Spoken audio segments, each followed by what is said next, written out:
We're wrapping up the offensive side of the football and the positional battles and camp overview with the quarterbacks on this edition of the Locked On Sun Devils podcast. Are Locked On Sun Devils, your daily podcast on the Arizona State Sun Devils, part of the Locked On Podcast Network, your team every day.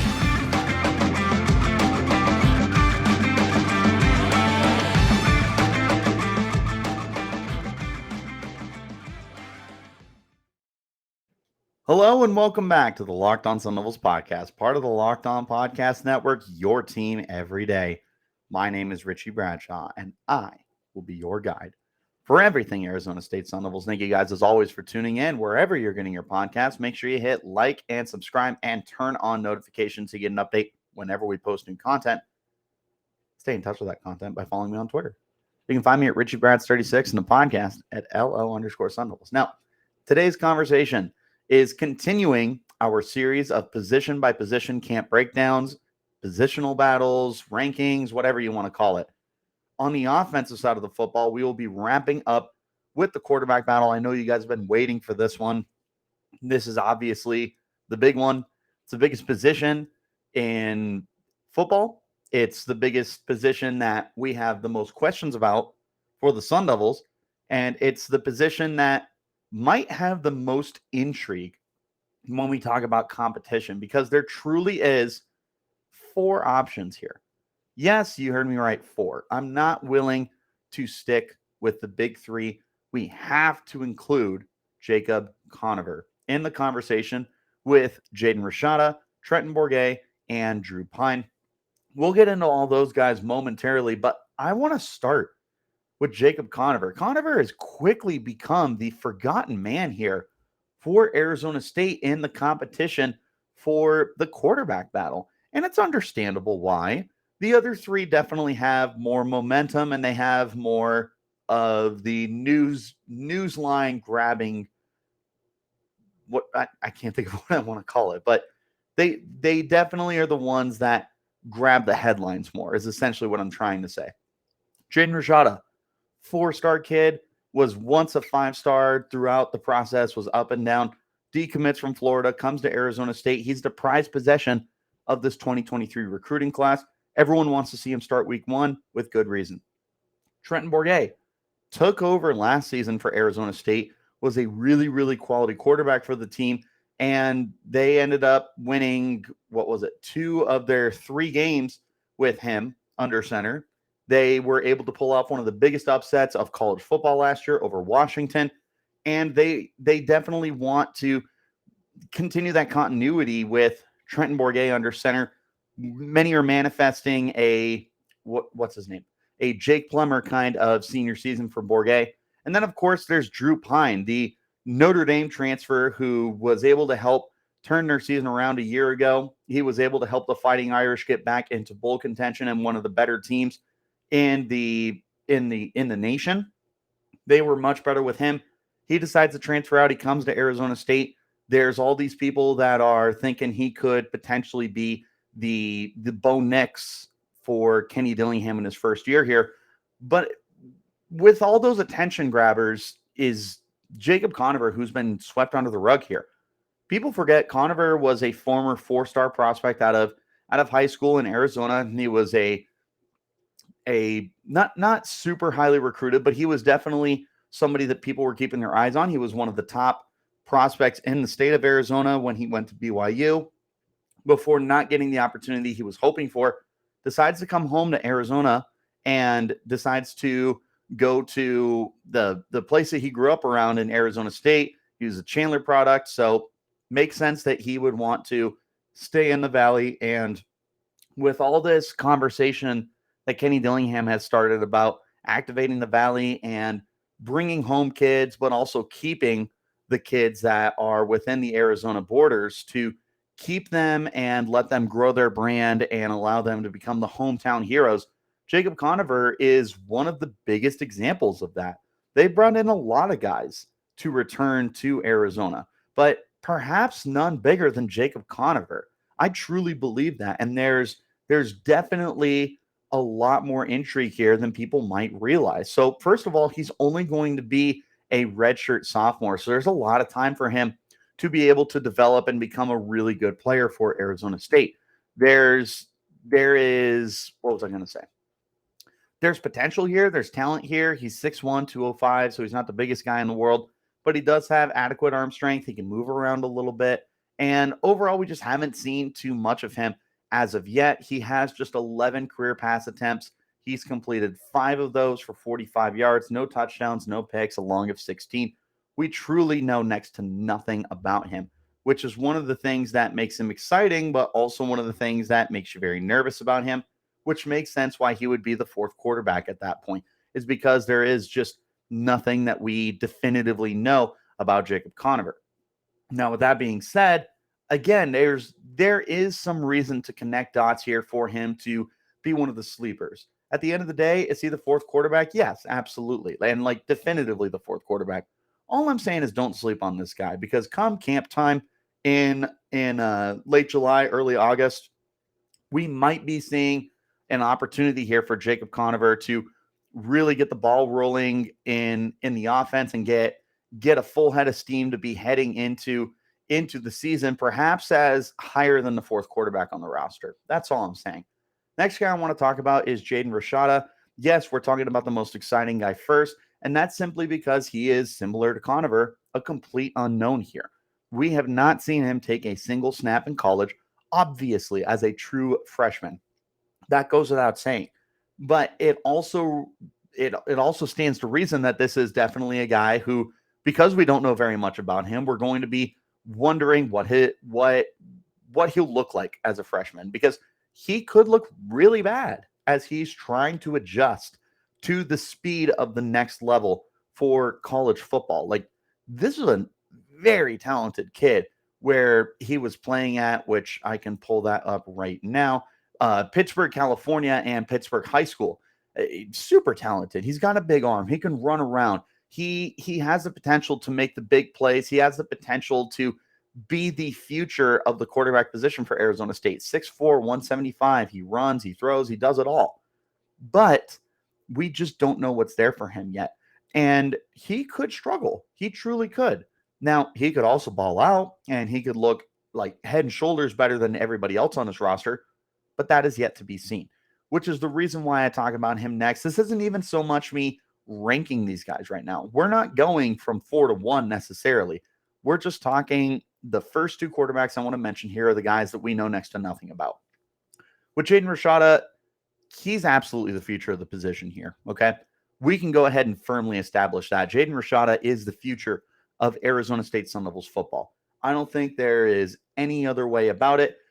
Drew Pyne could potentially usurp Jaden Rashada, but this is Trenton Bourguet's last year, and Jacob Conover would need to play out of his mind in order to take that role away from Rashada. It definitely feels like the Sun Devils right now are set up in a way to develop Rashada behind the scenes and let him, potentially take not like a literal redshirt season, but a redshirt season in the sense of just getting ready for that next level. And, best case scenario, he could redshirt and then still have those 4 years of eligibility. But neither here nor there. The point is, looking at Jaden Rashada, it's all potential here. We know nothing about him. He's not a perfect prospect, but he is a very exciting prospect.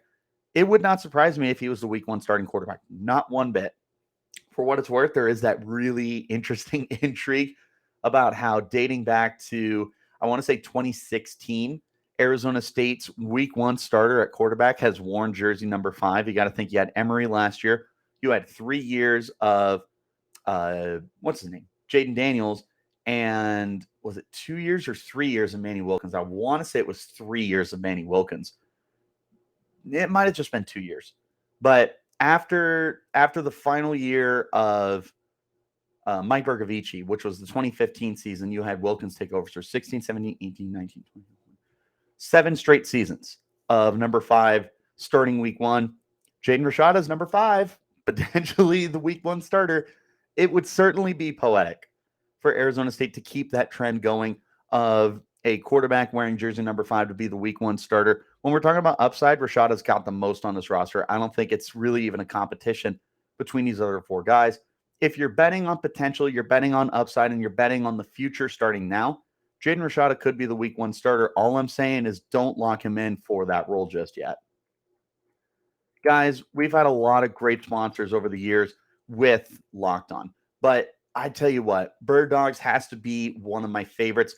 They are the most comfortable shorts I've ever had. They're not just comfortable, they look good, they're versatile. I can bring them anywhere I want. I got to talk to you about them real quick. Like I said, the fit is great. I look better. I feel great wearing these Bird Dogs. They've got the built-in liners that allow me to be comfortable with just sliding these bad boys on and going into my day. And I can wear these things anywhere. I can take them onto the golf course and feel good about it. I can go out with a bunch of my friends. I can take these on a first date, family reunion, whatever you want to do. Bird Dogs fits any occasion. They're really comfortable too. Their stretchy fabric makes my legs look great. They're comfortable and they truly just stand out compared to any of my other shorts or pants, to the point where I don't really even want to wear anything besides my Bird Dogs. If I know I'm going out and having fun, I'm not the only person who thinks this either. Comedian Bert Kreischer wakes up at his lake house wearing his Bird Dogs. Dave Portnoy does his pizza reviews wearing Bird Dogs. The college football nerds, pardon my take hosts, they all wear Bird Dogs. So I'll tell you what, go to birddogs.com/lockedoncollege. And when you enter promo code lockedoncollege, you'll get a free custom Bird Dogs Yeti style tumbler with every order. Again, go to birddogs.com/lockedoncollege to get that Yeti style tumbler when you use the promo code lockedoncollege. I promise you guys, you've never had a pair of shorts as comfortable as Bird Dogs. All right, guys, thank you as always for tuning in. Next week is going to look a little bit different in terms of the schedule for the show. But what I can promise you is we're starting off the week with the defensive side of the football, looking at the defensive line in particular. So make sure you tune in as we continue this series, starting with the defensive side of the ball. All right, back into our conversation now. Let's look at the next two guys. We'll start with Drew Pyne. Pyne is the incoming transfer to Arizona State. He's the aforementioned guy who was able to turn around not BYU. I was just looking at Jacob Conover. The Notre Dame Fighting Irish this season. Man, he really was rock solid. And I feel like he deserves more praise than when he was getting. Notre Dame had started off the year 0-2 with a home loss to Rutgers. Like it was not a great looking season for them a year ago, before Drew Pyne was able to take over and really just turn everything around for the team. They ended up being a bowl team. They ended up, was it 10 wins? 2, 4, 6, 8, 9-3 season for the Notre Dame Fighting Irish. And Drew Pyne was the winner of all 9 of those games because Tyler Buckner was not getting it done for them. Drew Pyne does a little bit of everything too. You know, he's a quality passer. He was completing just shy of 65% of his passes right here, over 2,000 yards, 22 touchdowns against 6 interceptions. He did a little bit of running, nothing too crazy, 108 yards, 2 touchdowns on the ground. He did that on 47 carries, but he took 15 sacks. So on, 32 carries, he had probably closer to about 150 rushing yards, somewhere in that ballpark. You take away the sack yardage that he lost. Bottom line, though, Drew Pyne does a little bit of everything for you. And no, he doesn't got the biggest arm on the field. And no, he's not the fastest guy on the field either. But he does everything really well. He's a smart guy. He manages the game. He doesn't put you in jeopardy when it comes to turnovers. And he's able to lead successful drives. You give him some weapons, he's going to be able to exploit defenses and get the most out of his guys. And lo and behold, that's exactly what the Sun Devils can provide for him. A plethora of weapons. We talked about it throughout the week. The running backs, the tight ends, the receivers. Check out those episodes if you haven't already. But I can also tell you that Drew Pyne is just able to really get the most out of whatever he's got on the field. I think that Arizona State has some really, really great weapons here. And this is going to give Drew Pyne an opportunity to have his best season. He's going into his redshirt junior year, so he's got 2 more years of eligibility. If he's able to show out throughout training camp, could easily be the week 1 starter. If he's a week 1 starter, look out, because I do think that he is more than good enough to manage these games. He's more than good enough to be a really good quarterback for the Sun Devils. We have seen Kenny Dillingham be able to take quality quarterbacks and turn them into very good quarterbacks. He took Bo Nix, transferring from Auburn to Oregon. Bo Nix was the definition of college quarterback, which is decent, like enough to win you games, not really standing out anywhere. He took Bo Nix at Auburn, turned him into a Heisman contender with Oregon. A lot of people think that Drew Pyne can be the same guy. I can tell you right now, he is not nearly the dynamic athlete, nor that he has as big an arm as Bo Nix does. But if you're talking about the poetry and the similarities of transfer quarterbacks going to play football under Kenny Dillingham, then yeah, Drew Pyne is your guy. I think he's more than good enough to be the week 1 starter. And quite frankly, I think when they brought him in through the transfer portal, there was the idea and the mindset that he was going to be the starter. I think that was initially the thought before they were able to recruit Jaden Rashada. And then obviously Trenton Bourguet continued to look good in spring camp.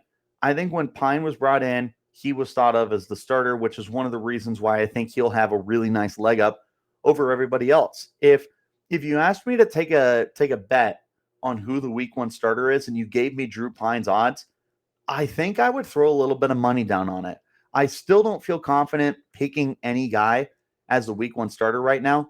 I think it's going to be a lot of waiting and seeing to see what happens, but I won't rule out Drew Pyne. But now we arrive at the final quarterback here to have a conversation about, Trenton Bourguet. Bourguet, man, the Sun Devils went from an absolutely pitiful football team a year ago. And then Trenton Bourguet comes in, and they're at a minimum fun to watch. They become a rock solid team, and even though they only won 3 games, at least the games were worth watching. Short of some absolute butt kickings like what they received against UCLA or what they received against USC for the most part, there was a lot of good games to watch with Trenton Bourguet. Colorado was a fireworks show. When he took over against Washington, fireworks show.